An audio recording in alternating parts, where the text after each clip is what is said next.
Nah, ini hasil cuko pempeknya ya. Kental sekali. Tuh, wow.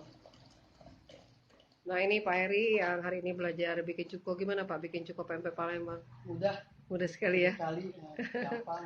Oh, cepet Asal ya. tahu resepnya aja. Oh, iya. Dalam Udah. hitungan menit ya kali ya. Iya. Udah jadi. Jadi. Nggak pakai ribet ya Pak ya. Iya. Nah, luar biasa nih. Asal gulanya pas aja. Nah, Gula tuh batok rahasianya ini. ya. Gulanya, cukonya kental. Coba seperti ini. Tuh. Nih, kental sekali cukonya. Iya. Wangi ya Pak ya. Wangi, Gula merahnya wangi. nih. Kita pakai gula batok asli Palembang. Nggak pakai ribet. Iya. Cukup cemplung-cemplung. Simple banget.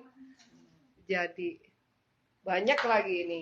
Iya. Tuh kental sekali. Wow, sedap, mantap nih. Hari ini jadi bisa bikin cuko. Selama ini penasaran ya Pak ya. Iya. Bikin kok nggak pas-pas gitu ya. Iya. Iya, Pemilihan gula batoknya tepat aja. iya, campuran. Yang pahit. Iya, iya.